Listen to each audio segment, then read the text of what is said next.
The Legend of Zelda is one of the best series of all time and one of the greatest franchises in video game history. So it makes sense for companies to try to emulate the success of The Legend of Zelda with Zelda-inspired games. Now, so far we've seen 2 games released on the Nintendo Switch that I feel sort of emulate a version of Zelda. One of those games ended up being pretty good, the other game not so much. The game that ended up being good was Oceanhorn. I don't think I ever reviewed Oceanhorn on the channel, but I probably should have because it's a very fun game and definitely a Zelda clone that's really inspired by the Wind Waker. You even have the little ship and you could go places on your ship and upgrade your ship. It's definitely inspired by Wind Waker, but it's a super fun game in its own right, and in my opinion was the best Zelda inspired clone on the Nintendo Switch. The other game was Rime. Now, I don't necessarily think Rime was supposed to copy Breath of the Wild. I think that it was a sort of its own thing that was just inspired and ended up being like Breath of the Wild with a sort of open world exploration and puzzle solving. But unfortunately, the Nintendo Switch version had so many technical issues that it was almost unplayable at times. I actually did a full review over on that game. So we've had 2 games so far, one good, one bad. And honestly, I thought that Oceanhorn would remain the king for a while because it's just such a well done game. It's really well prepared and just a fun game throughout. Well, Nicholas hit me up and sent me an email saying, hey, would you like to check out our line of games? And I was like, finally, because I haven't been tweeting them, I haven't been emailing them, I haven't been trying to get their attention for a long time now. No. This all just happened to be.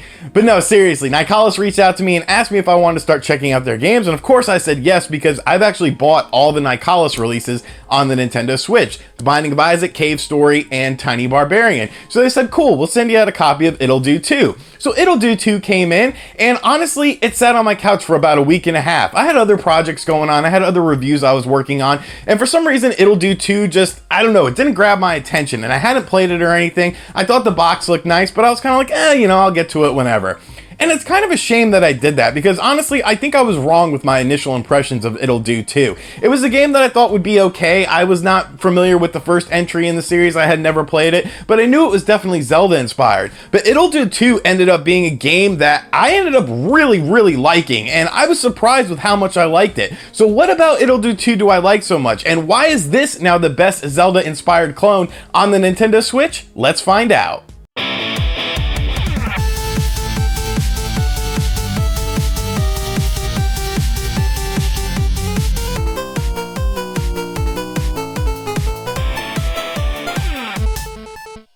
Now, before we get into the nitty-gritty of what Ittle Dew 2 is all about, I just want to commend Nicholas on their packaging. So, I like to get my games physical. I know a lot of you guys are collectors, and Nicholas really goes above and beyond with their physical goods. You know, most of their games release at about 30 bucks, and they make it worth your while. Ittle Dew 2 comes with a full-color instruction booklet, which you don't see in, like, any games, and there's even, like, artwork and stuff in it. Really nice. And then there's even a map that comes with the game. A nice, little map. Like, it's little things like this that make the physical investment worthwhile. This is a $30 game, which might be considered a little bit high when you compare it to versions on other platforms and, of course, on Steam. But with the physical packaging, with the color instruction booklet and the map, it was totally worth it, in my opinion. So, what is Ittle Dew 2 all about? Well, Ittle Dew stars a character who's named Ittle, or you can name them whatever you want, but I just left the standard name Ittle, who is a sort of female Link.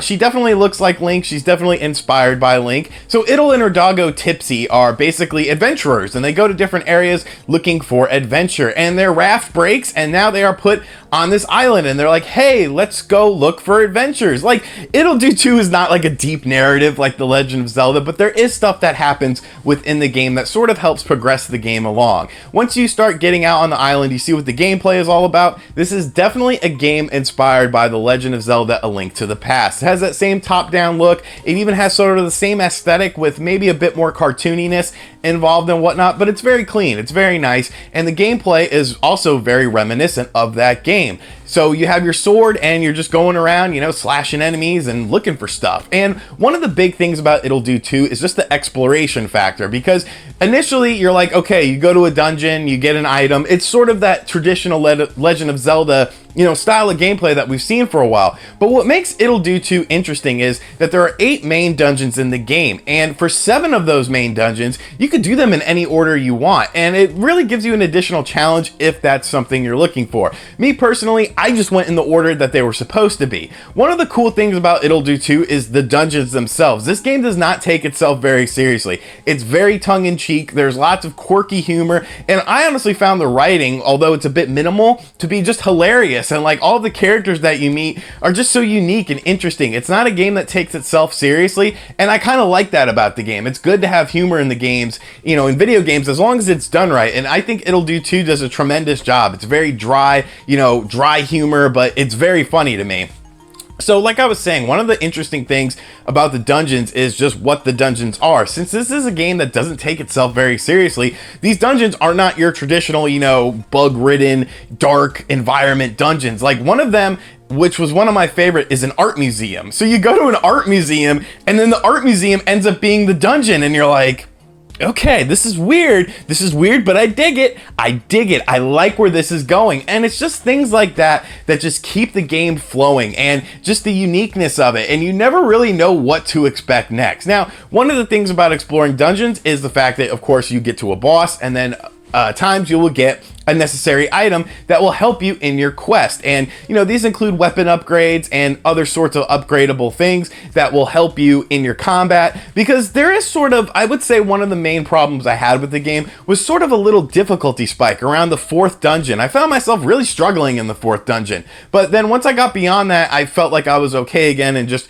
progressed through the game. But that 4th dungeon area felt like there was a little bit of a difficulty spike. Now that could have been due to the fact that I missed something, because like I said, this game really sort of relies on exploration, and a lot of the things that you find within the game are not, laid out on the map for you. There's tons of hidden dungeons in this game, and they can be unlocked by simple things like talking to the right character or solving a puzzle. Now, puzzles are very important in this game, and some of these puzzles can be pretty tricky. Like, there were times where I was just like pulling out my hair trying to figure out how to solve a puzzle. It could be something as simple as moving blocks in the right order. It could be something as simple as, destroying targets within a certain time, or it could be something, where it's like, they like to do this puzzle system where it's like 1, 2, 3, 4, 5, and there's like 5 blocks, and you have to put the blocks, you have to hit them in the order of 1 to 5. And some of the times you're just like, how do I do this? What am I missing? And then once you finally figure it out, it's kind of a relieving feeling, but there's definitely times where it can be pretty maddening. So if you get really frustrated at puzzles and you're not really into solving puzzles in your action adventure game, Ittle Dew 2 might not be the game for you, because there's some, especially later on in the game, that get pretty tricky. But like I was saying, aside from the main quest in the game, which will last you probably anywhere from 5 to 7 hours depending on your playstyle, there's also a ton of extra dungeons to explore. There's a ton of hidden caves, and there's even some Nintendo Switch specific features in here, like a whole new dungeon realm called the Dream World, which has 5 additional extra dungeons in there. So that's super cool too. It's nice that they put in, additional content for the Nintendo Switch version of the game, since the Switch version is coming out later than other versions of the game. Now, as far as the game looks, graphics and whatnot, the game looks really good in my opinion. It looks a bit minimalistic, but I think they did a good job with what they had and what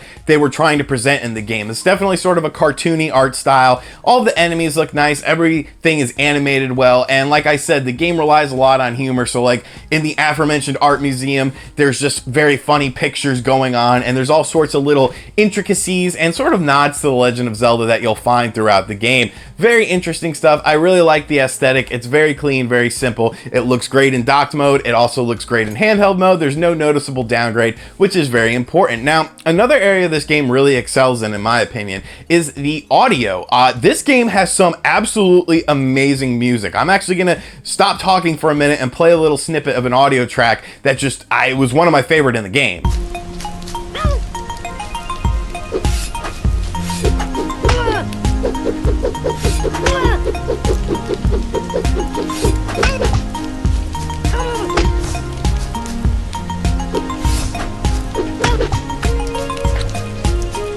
That song has been stuck in my head since I've been playing this game, and it's just all of the songs in the game just are really well done. They're really catchy. They're really sort of, you know, they make you feel like you're in the environment that you're in. They did a really good job in the audio department in this game. Like I said, this game is going to last you anywhere from 5 to 7 hours in the main quest your first time through, but the game does sort of encourage speed runs.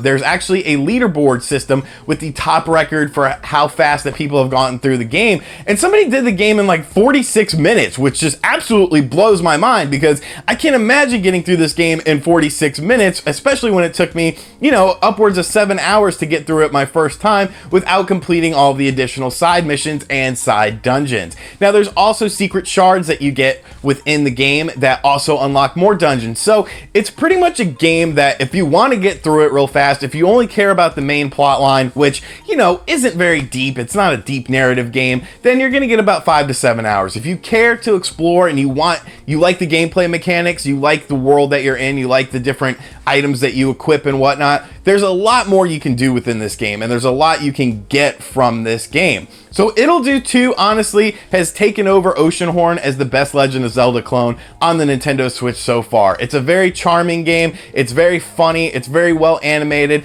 and I really enjoy the gameplay. It's very tight. There's different weapons that you get throughout the game that work better on certain enemies. You have to use all these weapons within conjunction of each other, and it's just a very well done game. You know, top to bottom, very solid. The little difficulty spikes, some of the puzzles are a little bit too tricky, and you know, that puzzle aspect could turn off some gamers if you get really frustrated with puzzles, but for the most part, I loved Ittle Dew. It was just a really fun game, and I'm glad that I ended up checking it out. You know, I should have checked it out when it first came in, for sure. I kind of let it sleep on the couch for a little bit, and I sort of regret that, because this is a game that I think more people need to know about. Whether you play it on any platform, you know, PS4, Steam, you know, just play Ittle Dew 2. It's an amazing game, it's really fun, and if you're a fan of Legend of Zelda games, you're really gonna like this game, in my opinion. So those are my thoughts on Ittle Dew 2. Let me know in the comments section down below if you've played this game and what you thought about it, and thank you for checking out this video. If you're new here, make sure you subscribe to the channel, hit that like button, leave me your thoughts in the comments section down below. Check out all the links in the description box to Patreon. We got all sorts of cool rewards on there,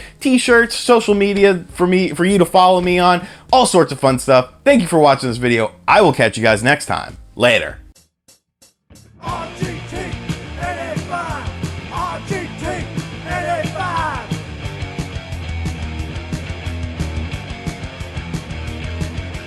RGT NA5.